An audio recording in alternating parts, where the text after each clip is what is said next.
Non, c'est Henri Barra qui prend la parole. Je commence là, je passe ensuite la parole. D'accord, et on continuera ensuite. Je partage avec vous ce sentiment donc, de différence d'approche entre la France et l'Allemagne.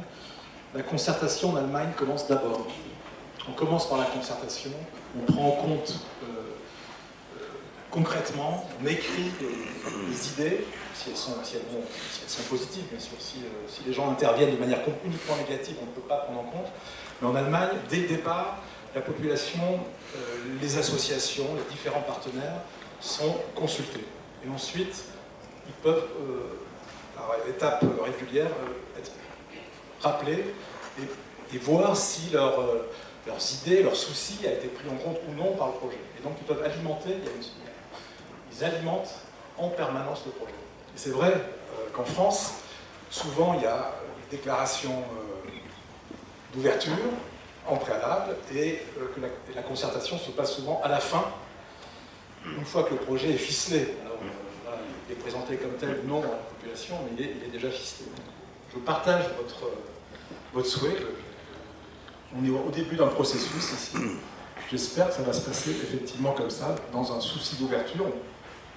Aujourd'hui, il me semble qu'on essaye de partager les choses, d'être ouvert, et peu à peu, d'avoir petit à petit, d'avoir différents rendez-vous avec la population, avec les différentes populations. Je ne pense pas que toutes les parties concernées sont ici aujourd'hui. Je pense qu'on pourrait encore ouvrir à d'autres.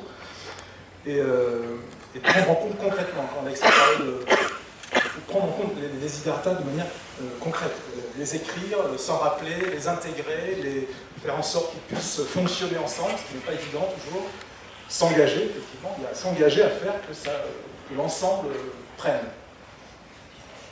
Alexandre Schmetter va conclure assez rapidement, si c'est possible. Sur la question qui est posée fréquemment, quels sont les exemples.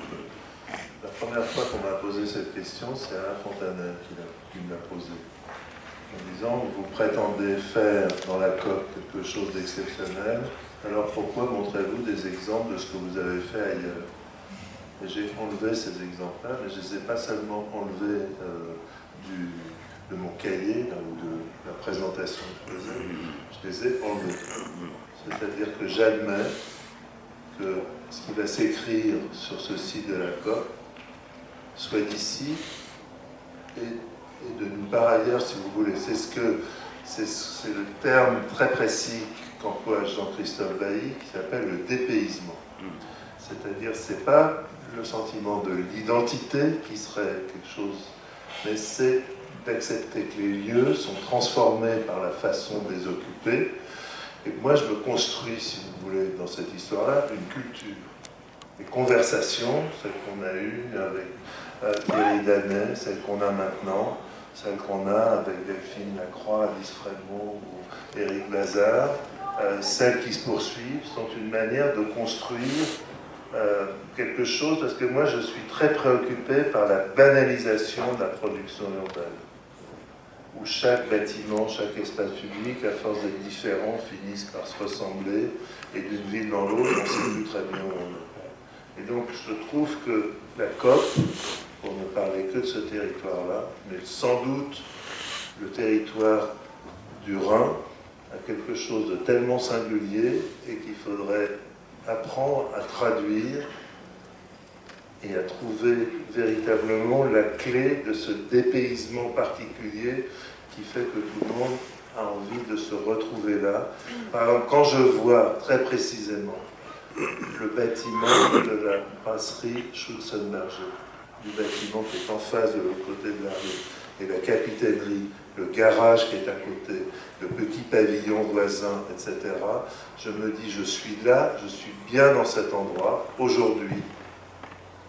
Et ça, il ne faut absolument pas le perdre. Et comment on ajoute quelque chose à ce tableau, comment on conserve ça, comment on fait qu'on est précisément ici, pour gagner justement cet espace de liberté, c'est la question du...